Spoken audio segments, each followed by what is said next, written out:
are there some specific things, like when you have somebody who walks into your office, there are two co-parents, they Mhm. want to, they're like-minded, they want the best for their kids. What are some things that you start by encouraging them to do? Mhm. Well, first of all, some of my referrals are from the church. So because they are low conflict and they want to try to sit down and work this out and come up with a equitable, sharing of parenting time. Um, I think one of the things that I try to do first is to help them sit down and just start having a difficult conversation, Hmm. which is, that difficult conversation of your child will have to give up one parent to be with the other parent. Hmm. How can we make that as easy as possible?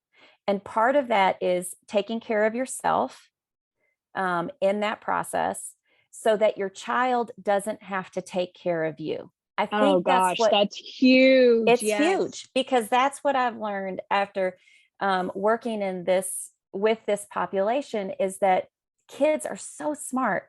They're so smart. They are watching body language, they are Yeah. watching text messages Yep. and emails and overhearing conversations. They know exactly how you guys feel Oh about my each other. gosh. Well, Mhm. and they can come back into our offices.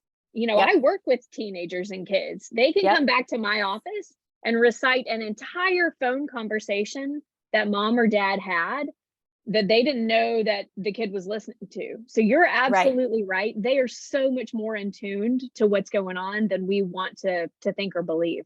Right. And when parents aren't taking care of themselves, then what happens is it lends itself for the child to begin to take care of them. Hmm. And the way I think kids try to take care of parents is to say, well, mom, I know you don't like dad, so I don't either. Yeah. So yeah, going to dad's house was terrible, mom. He's terrible. Uh-huh. Instead of mom saying, hey, that's your dad and he loves you. And I know he wants relationship with you. The way a parental love is different than a spousal love. My relationship with your dad is totally different. You get to have your own relationship. Yeah. That frees the child up then to be able to take care of themselves and not to be forced in the middle where they have to take Completely care of it. agree.